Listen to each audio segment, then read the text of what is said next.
Bonjour à tous, j'espère que vous allez bien. On se retrouve aujourd'hui pour parler de l'avenir de Batman dans l'univers DC, mais pas que, puisqu'on va parler de l'ensemble du Batverse, de ses alliés et de ses antagonistes. L'idée ici, c'est de faire une rétrospective de l'ensemble des projets qui vont paraître de mi-octobre jusqu'à la fin de l'année, qui concernent bien évidemment l'ensemble du Batverse. Donc installez-vous confortablement, on plonge tout de suite dans Gotham City.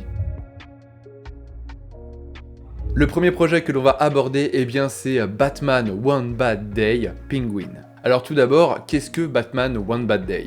C'est un concept qui a été inspiré de Killing Joke de Alan Moore et Brian Bolland, où en fait le propos du Joker, c'était de montrer à quel point n'importe qui vit une très mauvaise journée peut céder à la folie. Donc c'était tout le propos du Joker, et donc DC a décidé d'adapter ce concept à l'ensemble des antagonistes de Batman. On a déjà eu deux numéros qui sont parus, le premier sur le Riddler et le deuxième sur Double Face, que j'ai d'ailleurs pu lire, qui sont d'ailleurs très bons je trouve, à mon sens, après ça n'engage que moi, et donc le 18 octobre prochain, on aura le numéro centré sur le pingouin. Le titre sera écrit par John Ridley et illustré par Giuseppe Camulcoli. Le titre nous promet une épopée policière où Oswald Cobblepot, alias le pingouin, s'est fait voler son entreprise criminelle et son fameux salon de l'iceberg par son ancien associé, l'homme au parapluie. Le pingouin se retrouve alors brisé et tout seul à errer dans les rues de Gotham qui deviennent chaotiques, et il ne lui reste qu'une seule balle dans son revolver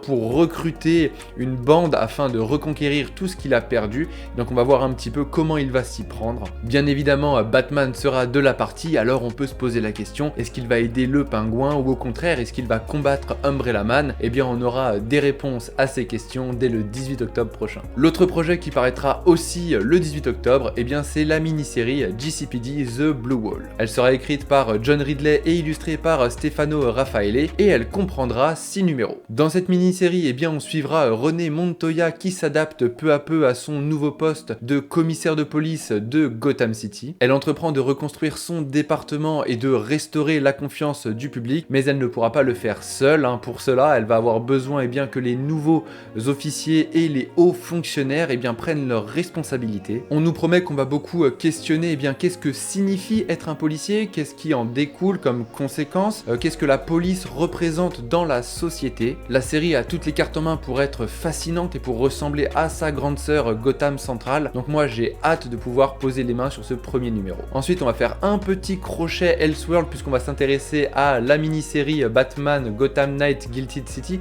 qui, vous l'avez compris, sera un préquel au jeu vidéo Gotham Knights. Elle sera dirigée par Evan Narcisse et Abel et comportera 6 numéros. L'histoire, elle, se concentrera sur un mystérieux virus qui a infecté Gotham City, transformant ses victimes en maniaques enragés. Batman et ses Gotham Knights vont bien évidemment essayer de contenir ce virus, mais ils vont aussi en parallèle enquêter sur son origine. Et c'est là où ça devient très intéressant puisqu'on apprend que ce n'est pas la première fois que ce virus envahit la ville. Et pour comprendre ses origines, on va remonter dans le temps, on va retourner à Gotham mais en 1847 où on va pouvoir voir la première fois que ce virus est arrivé, et on nous promet aussi de pouvoir découvrir le premier justicier masqué qui se nomme Runaway. Et pour clôturer le tout, on nous apprend que cette histoire serait l'une des dernières enquêtes qu'aurait mené Batman avant de mourir, puisque je vous rappelle que dans le jeu Gotham Knights, Batman est décédé. Et pour tous les joueurs, c'est jackpot avec cette série parce que chaque numéro contiendra un code à utiliser in-game pour débloquer du contenu, donc ça sera probablement du cosmétique, mais c'est toujours sympa. Le premier numéro sortira le 25 octobre, soit quelques jours après la sortie du jeu, et j'en profite pour faire ma petite promotion, puisque vous pourrez suivre l'intégralité de la campagne de Gotham Knights avec nous en live sur Twitch, mais n'hésitez pas à nous suivre sur nos réseaux sociaux, les annonces vont bientôt tomber. Le prochain projet, il sortira aussi le 25 octobre, et il s'agit de Riddler Year One, j'ai nommé la série préquelle à The Batman. La mini-série sortira en 6 numéros, elle sera écrite par Paul Dano, oui vous avez bien entendu, c'est bien l'interprète du Riddler dans le film The Batman, et elle sera dessinée par Stefan Subic. Dans cette série, nous pourrons découvrir comment le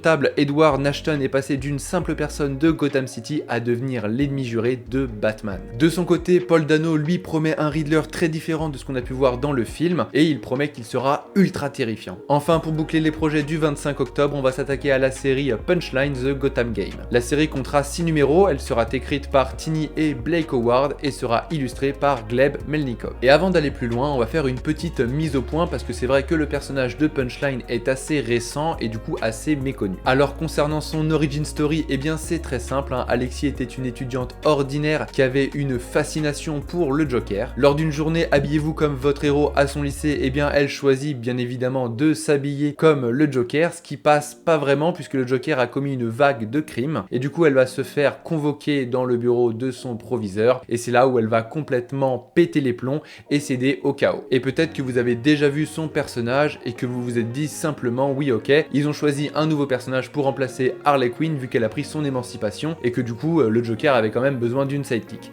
Et bah c'est pas vraiment ça. Parce qu'on sait tous et bien que Harley Quinn était une psychiatre et qu'elle a été corrompue par ses séances avec le Joker, mais que fondamentalement elle avait quand même de bonnes intentions, alors que Punchline c'est pas trop ça, elle vraiment elle est guidée par le mal. Et une autre petite différence à noter, eh bien c'est qu'Harley Quinn elle a toujours été prise comme une sidekick ou comme un punching ball, comme la love interest du Joker, alors que Punchline eh bien elle a tout de suite été hissée au rang de partenaire de crime et donc on n'est pas vraiment sur le même niveau. Ceci étant dit, eh bien de quoi va traiter cette mini-série? Eh bien Punchline elle va sortir de prison et retrouver les rues de Gotham City et elle veut en redevenir la reine du crime. Elle sera bien évidemment accompagnée de son Royal Flush Gang, mais attention parce que Punchline s'est fait pas mal d'ennemis en chemin et donc ils vont tous vouloir se venger. Je sais pas ce que vous en pensez, moi je pense que ça peut être une série très sympa, mais après je suis pas forcément fan du personnage, mais ça reste à surveiller.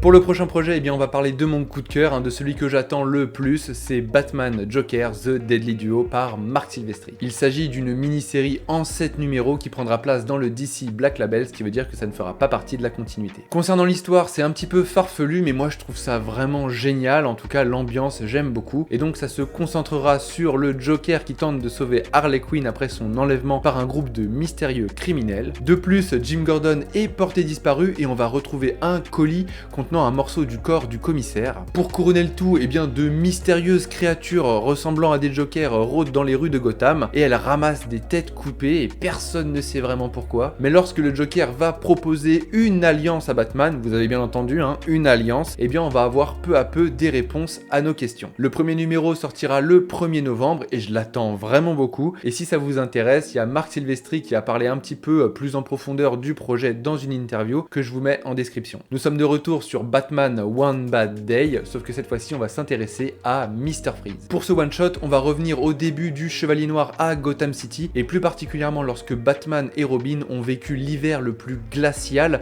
que la ville ait jamais connu. Un hiver si froid que même Victor Freeze n'a plus besoin de sa combinaison de confinement pour survivre. C'est alors que Robin va sympathiser avec Victor Freeze, il va lui expliquer que son seul but, que sa seule motivation, eh bien, c'est de retrouver sa femme Nora, mais Batman va tout de suite le mettre en garde, l'avertir qu'il ne faut pas lui donner la moindre empathie. Par la suite, on va voir eh bien, comment Victor Freeze va répondre, et donc ça sera bien évidemment avec toute la méchanceté qu'on lui connaît. Le numéro sera écrit par Gary Dugan et illustré par Matteo Scalera, et il paraîtra le 15 novembre.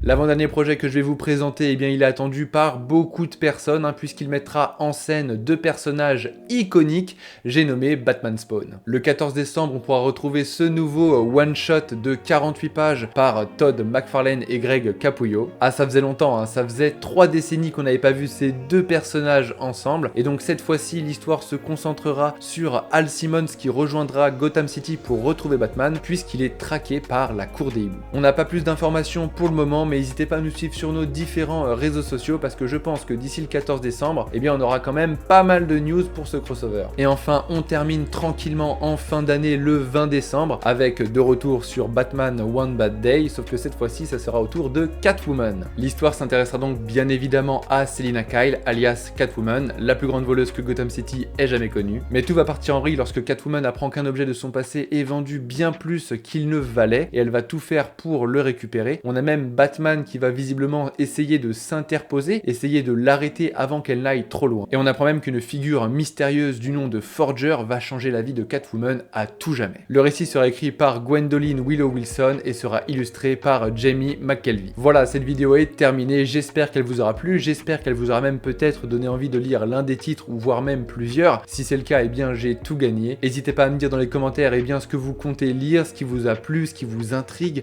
s'il y a un projet sur lequel vous souhaiteriez avoir un peu plus d'informations, j'essaierai d'y répondre. Comme d'hab, si la vidéo vous a plu, n'hésitez pas à lâcher un like ou à la partager autour de vous, à nous suivre sur nos différents réseaux sociaux, ça nous fera super plaisir et en plus de ça, eh bien vous le savez, hein, ça nous soutient. Moi je vous dis à très bientôt pour une prochaine vidéo où on va se pencher un petit peu bien sur Static, donc les fans de Static, soyez au rendez-vous et d'ici là, vous connaissez le mot, hein, lisez des comics.